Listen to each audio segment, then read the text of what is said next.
റസൂലുള്ളാഹിയെ ഒന്ന് കാണണം, കണ്ണെടുക്കാതെ നോക്കി നോക്കി നിൽക്കണം.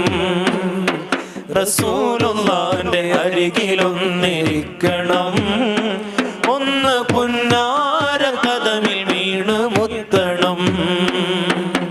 മുത്ത് നബി പൂമുഖമേ കണ്ടവരാരുണ്ടോ? മുത്തിമണത്തിടാനാണ് കണ്ണ് ചേർത്ത് തന്നോ? മുത്ത് നബി പൂമുഖമേ കണ്ടവരാരുണ്ടോ?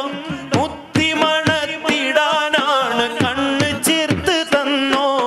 ഹൃത്തിലാ പ്രകാശമുഖം, ഹൃത്തി